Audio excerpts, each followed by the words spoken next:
नाज़िर ધાબેજી जे क़दीमी दरगाह हज़रत जुमन शाह बुखारी ऐं दरगाह अमीर शाह बुखारी ते वांदड़ चश्मे मां गुसल करण सां केतिरियूं ई बीमारियुनि जो इलाज कयो वञे थो। हुन हवाले सां रिश्तेदार शबीर अहमद ख़ासकेली जी ही रिपोर्ट। नाज़रीन, असां हिन वक़्तु मौजूद आहियूं ધાબેજી में दरगाह हज़रत बाबा जुमन शाह बुखारी हिते चश्मे वारो जेको दरगाह आहे उते जेका सियाहन हिते घुमण लाइ आया आहिनि हुननि जो चवणु आहे त हिते ख़ारिश जी बीमारी जो वॾे में वॾो इलाज थींदो आहे। अचो त हिते जे सियाहन ऐं गादी नशान खां पुछूं त हुननि जो हुन हवाले सां छा चवणु आहे। ये असांजी दरगाह हज़रत जुमन शाह बुखारी, इनमें तकरीबन कुदरती पानी जा चश्मा तमाम जगह जगह ते निकिरनि था। ख़ासि करे इहो पानी चश्मो जेको आहे साम्हूं ख़ारिश जे पानी लाइ ऐं पेट जी बीमारी लाइ काफ़ी माण्हू मुफ़ीद थी चुका आहिनि। ऐं ॾिसो पिया केतिरी आवाम आई आहे, सभु आवाम खे हिते फ़ाइदो मिले थो, सम्झो न, इन करे माण्हू हिते अचनि था। यहाँ पर हम आए हैं, छोटा नूरानी मज़ार है।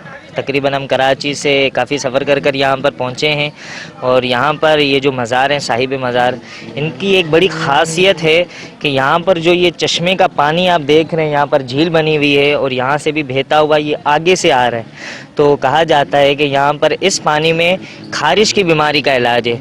अक्सर देखा जाता है कि ख़ारिश की बीमारी बड़ी गंदी बीमारी है। अक्सर मेडिकल्स करवाई, मेडिसिन्स करवाई, डॉक्टर्स को दिखाया, मगर कोई इलाज नहीं हो पाया।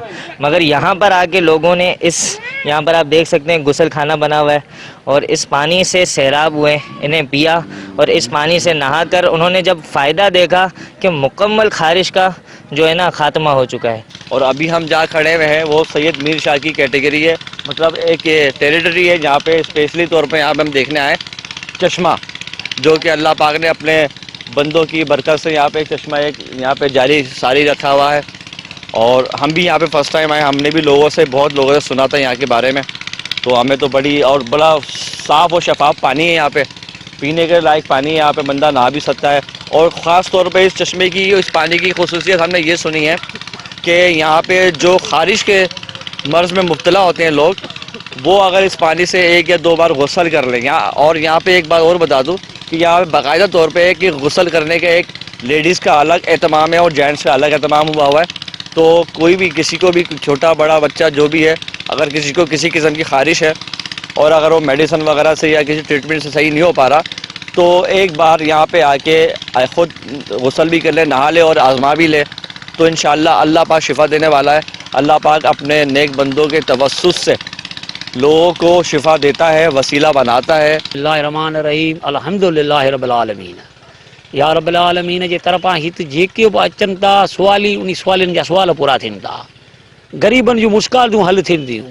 पर असांजो जेको हुते महल कमु आहे रोडनि जो, रस्तनि जो, उन ओता करण जो, उहो नथो थिए। महिरबानी करे ऐं असां जेको इतला कंदोसि त महिरबानी करे कुझु न कुझु हिते असांजो कमु करायो वञे, रोड जी सहूलियत ॾिनी वञे, साईं जा उतार बणिजो वञनि, साईं जा जेका आसार आहिनि उन खे माना सुवाली अचनि था, उन सुवाली में मुश्किल करियो वञे। असां जूं हालतूं जार हे लॻियूं पयूं आहिनि, चङा मुथाज माण्हू आहियूं, करे करे करे करे बेज़ार थी पिया आहियूं। महिरबानी करे असां सां तावन कयो। जी नाज़रीन, हिते ધાબેજી में जेके अक़ीद में अचनि था हज़रत जुमन शाह बुखारी ते, उन्हनि जो चवणु आहे त हीउ जेको चश्मे जो पानी आहे उहो केतिरनि ई बीमारियुनि खे ख़तमु करे थो, जंहिं करे असां परे परे खां पंधु करे हिते ધાબેજી दरगाह हज़रत जुमन शाह बुखारी ते हर आचर ते हिते ज़ियारत करण लाइ ईंदा आहियूं। कैमरामैन रहमान लाशारी सां गॾु शबीर अहमद ख़ासकेली, मेहरान TV न्यूज़ ધાબેજી।